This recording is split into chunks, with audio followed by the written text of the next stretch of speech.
Global happenings today. We communicate, we analyze global news. Stay tuned. Hello, beautiful people. Welcome to Global Happenings Today YouTube channel. A lot is going on in the political radar. Let's start with PDP.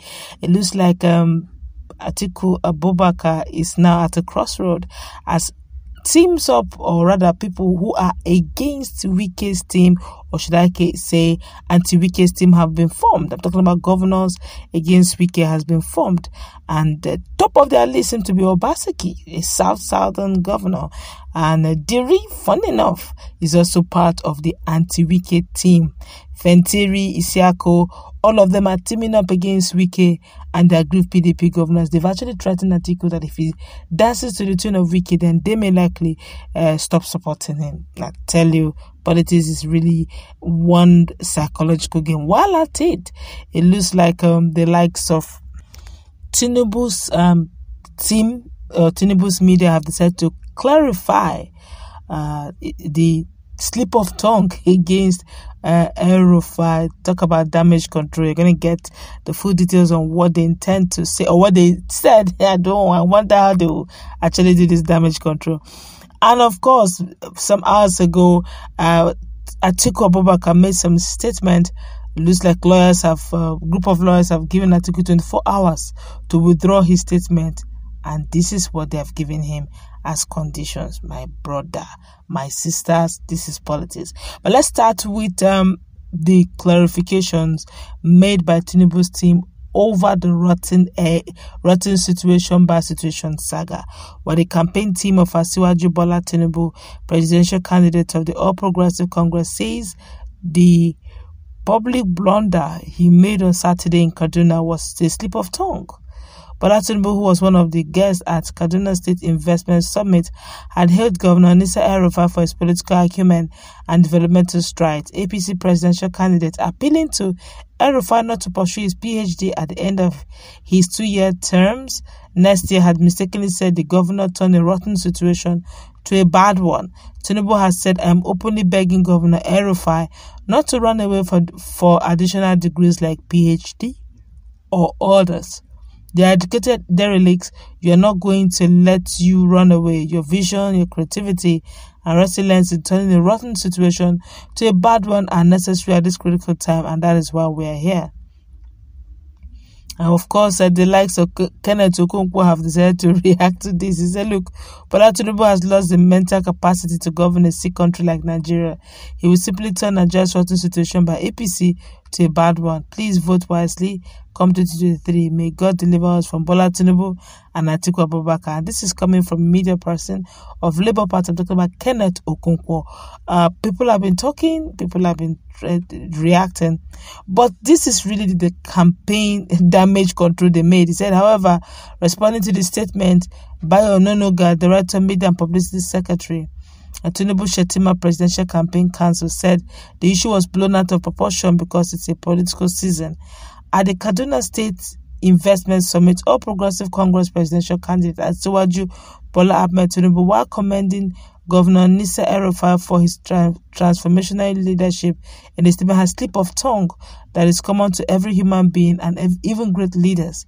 The APC leader inadvertently said Governor El-Rufai turned a rotten situation he met on ground in Kaduna into a bad one, whereas he meant to say to a great one to be proud of today. It was a mere Freudian slip that is not unusual in life.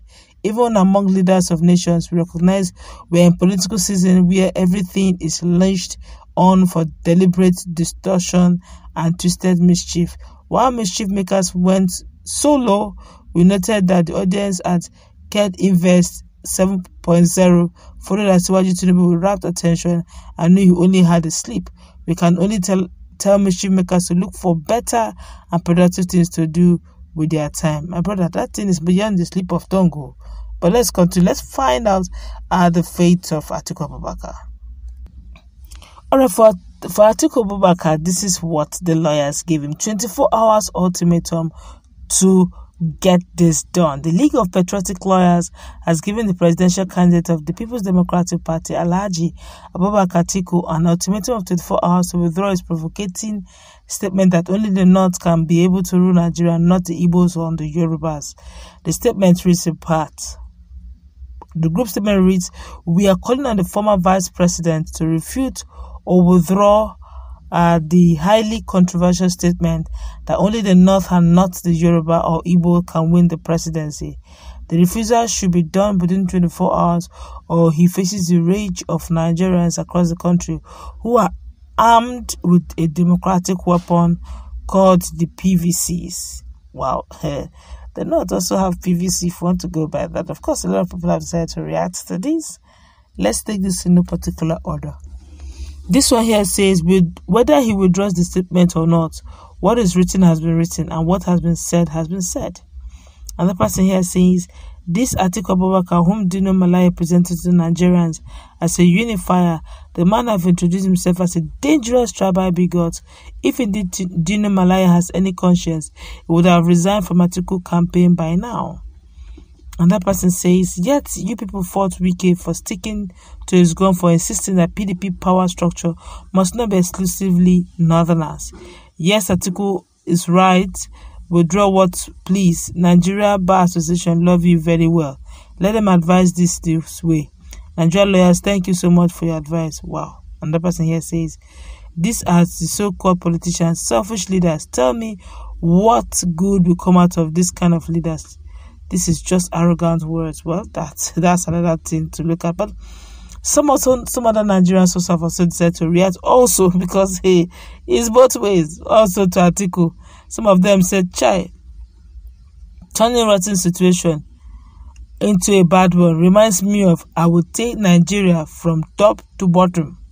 Who did we offend? that was in the days of and it's true. They said they would take Nigeria from top to bottom.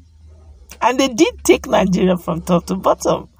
So just that we were not paying attention. Now I said again that it's going to take Nigeria as that Erufai have taken Kaduna from rotten to bad situation. Oh Lord. Like the young man said, who did we offend?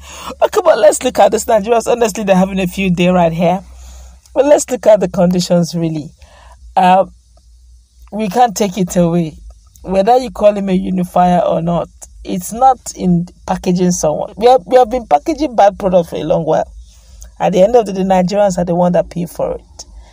Nigeria is going through a lot, and I don't think we should, voting on religious lines or on ethnical lines. We should vote for capacity. Even if the person that we're going to vote for is a minor minority, if there's anything like that, any group called minor minority in Nigeria, no matter how small, even if it is Kano is even a very big tribe, look for this minutest, smallest tribe that may not even if the person comes from we will vote for the person if the person has capacity. While Atiku here is talking about on tribal lines, Peter Obi has always been saying, don't vote for me because I'm Igbo. Vote for me because I'm a Nigerian. Because I'm going to be a president to all. We don't want this 5% presidency that has turned Nigeria to where it is today. Let's go wrap it up. Let's meet in our conversation. What's your take? Have a nice time.